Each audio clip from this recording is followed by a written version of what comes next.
Во изминативе 24 часа од направени вкупно 1535 тестирања, регистрирани се 129 нови случаи на COVID-19 во земјава, од кои 3 се во Кочани, а останатите во Скопје 45, Куманово 7, Дебар, Делчево, Кавадарци и Димир Хисар по 1, Штип 25, Прилеп 4, Тетово и Гостивар по 9, Струга 5, Битола и Кичево по 6, Охрид, Свети Николе и Кочани по 3. Со новите регистрирани тројца заболени во моментов во Кочани, активни се вкупно 23 лица, позитивни на COVID-19.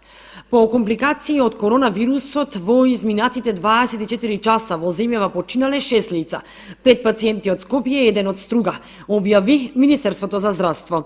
Денеска Институтот за јавно здравје регистрира и 109 оздравени пациенти, од кои Скопје 60, Куманово 7, Штип 16, Прилеп и Виница по 1 оздравен, Тетово 12, Велес 4, Кавадарци 2 и Гостивар 6 оздравени пациенти. До сега во земјава се направени вкупно 92.550 тестирања на COVID-19. Денеска нема тестирања во рамките на скринингот. Вкупно COVID диагностицирани во земјава има 9.797, од кои оздравени се 5.254, починаа 451 лице, а активни случаи се 4.092. Бројката од 23 позитивни на COVID-19 во Кочани кажува за недисциплинираноста на граѓаните за почитување на мерките за заштита. Затоа останува апелот на надлежните во општината до граѓаните да носат заштитна маска, ракавици и да одржуваат социјална дистанца од 2 метри.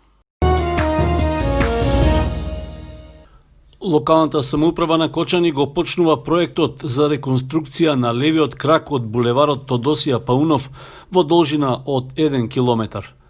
За реализација на градежните работи обезбедени се средства преку проектот за изградба и санација на локалните улици и патишта во општините, вреден вкупно 70 милиони евра. Носител на овој проект е Министерството за транспорт и врски, кое веќе ја објави јавната набавка за избор на изведувач на реконструкцијата. Поправките на левата лента од булеварот Тодосија Паунов ќе се реализираат од кружниот тек кај полициската станица до спојот со улицата Киро Кејкенски кај Агенцијата за вработување. Паралелно со коловозот ќе се поправи и тротоарот, кој на повеќе делови има сериозни оштетувања и го отежнува движењето на пешаците. Подобрувањето на состојбата на левата лента на булеварот Тодосија Паунов ќе биде само еден дел од комплексното сообраќајно решение, што е планирано да се реализира се до влезот во Кочани кај улицата 4 Македонска бригада. Тоа опфаќа 2 нови кружни тека и проширување на улицата Стево Теодосиевски, поранешна Ленинова. Станува збор за проект чија што реализација е веќе почната, но се чека да се продолжи по донесувањето на судски одлуки за експроприација на земјиштето. Во наредниот период, со средства од општинскиот буџет, ќе се реконструира и тротоарот од десната страна на булеварот Тодосија Паунов. Тој, според најавите, ќе добие и обележани велосипедска и пешачка патека. Во меѓувреме, стручните служби во општина Кочани разработуваат уште неколку решенија за подобрување на сообраќајниот проток, но и за паркирањето во централното градско подрачје. Директорот на Ромскиот образовен фонд Реџеп Али Џупи, представници на невладината организација Сонце од Тетово, како носител на проектот и партнерската организација за општина Виница Нево Џивдипе во соработка со општината Виница, доделија 15 паметни уреди со 10 гигабајти интернет за подршка на децата роми, ученици во основното училиште Славчо Стојменски. Истата акција е дел од проектот подобрување на средината за учење на учениците во основно образование, код на проектот МАС 132, кој е финансиски подржан преку ургентниот фонд на Ромскиот образовен фонд. Истиот проект ќе овозможи на најзагрозените 222 деца роми вклучени во основно образование да се стекнат со паметни уреди и 10 гигабајти интернет за следење на настава оддалечина. Децата се идентификувани од страна на партнерските организации во соработка со основните училишта во следните општини: Куманово, Кичево, Кочани, Берово, Битола, Прилеп, Штип, Виница и Делчево. Сите земјоделци кои досега не поднеле пријава за добивање субвенции за оваа година, се уште имаат време да го сторат тоа. Од подрачната единица на Министерството за земјоделство во Кочани потсетуваат дека нивните служби ќе работат и оваа сабота со нормално работно време. На тој начин ќе им излезат в пресрет на земјоделците без проблеми да ја достават документацијата за субвенции за 2020 година, а да не го пропуштат законски предвидениот рок. Службите во подрачната единица за земјоделство ќе бидат достапни за сите земјоделски производители кои сакаат лично да ги поднесат документите за добивање субвенции. Освен тоа, барањата можат да се достават и електронски, односно самостојно од страна на барателите, со регистрирање во системот на веб страницата на Агенцијата за финансиска подршка во земјоделството и руралниот развој. Таму е поставено и упатството за начинот на аплицирање, се наведува во информацијата од Министерството за земјоделство. Рокот за аплицирање, односно за доставување пријави за програмата за директни плаќања за 2020 година, истекува идниот петок на 31 јули. Во услови кога побарувачката на мед е драстично зголемена поради здравствената криза со COVID-19 и заради заштита на личниот имунитет. Од друга страна, во последните 10 години, 2020 е најкатастрофална година во пчеларството. Мед оваа година ќе нема ниту за пчелите, а не пак за пчеларите или за продавање. Пчеларите велат дека тоа што ја нема пролетта, нема температура каква што сакаат пчелите и затоа нема ни мед. Оваа година преносот ќе биде нула.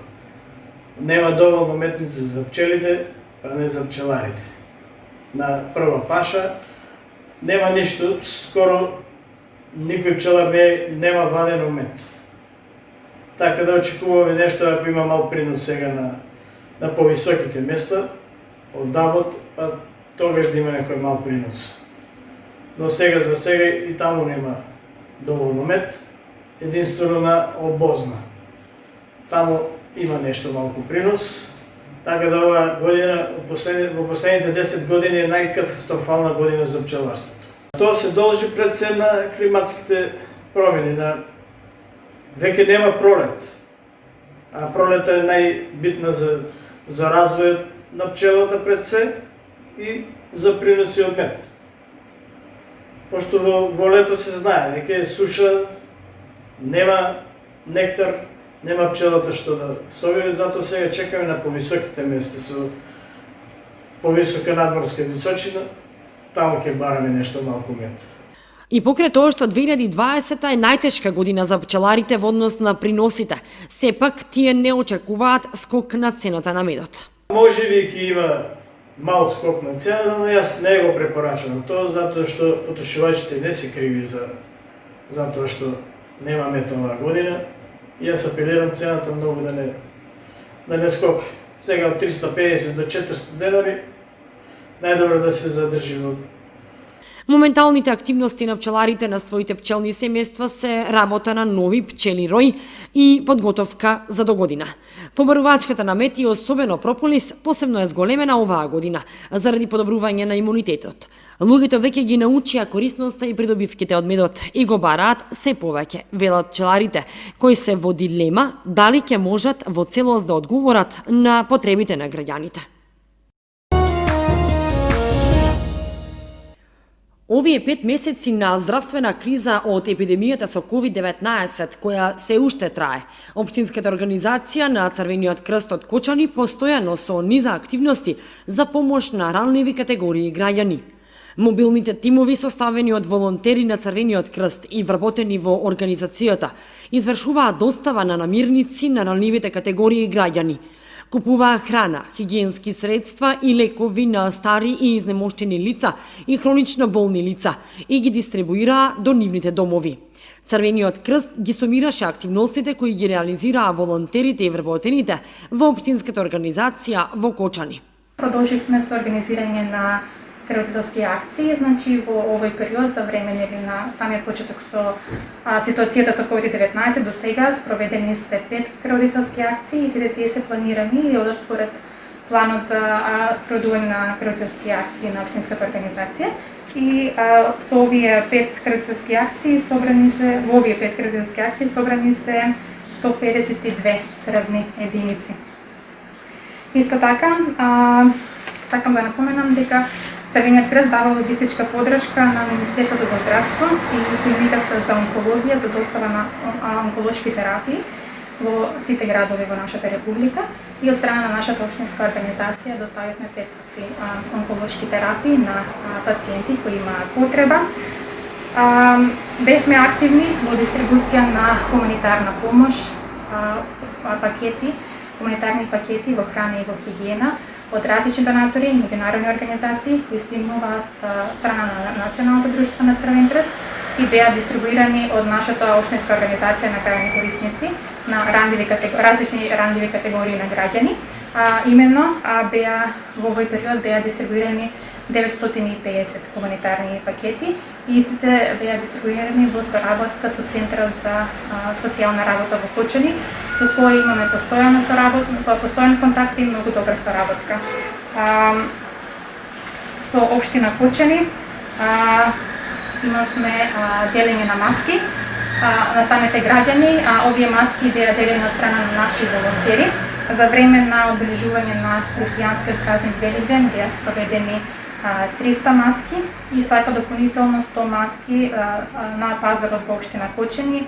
Овие маски беа донирани од страна на општина Кочани, како и дистрибуција на 200 маски на градскиот пазар во соработка со територијалната противпожарна единица во Кочани.